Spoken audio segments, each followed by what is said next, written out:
बारहो बारिश वाली पनी शीतला माई के अस्थानवा हो किताबो छूटे ना हमर बंजनी के नमवा हो किताबो छूटे ना।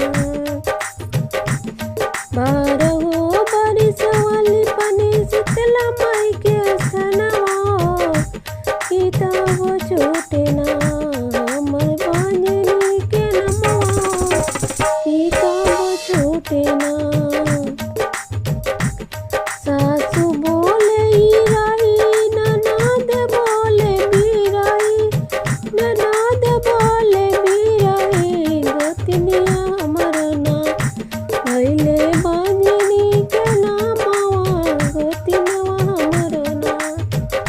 सासू बोले ईराई ननद बोले बीराई ननद बीराई गोतनिया हमर ना भइले बंजनी के नमवा गोतनिया हमर ना।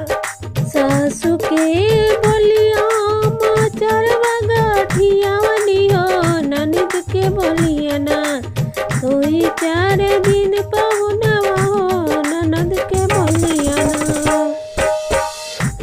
सासू के बोलिया चरवा गठियावनी हो ननद के बोलिया ना सोई 4 दिन पहुनवा हो ननद के बोलिया ना।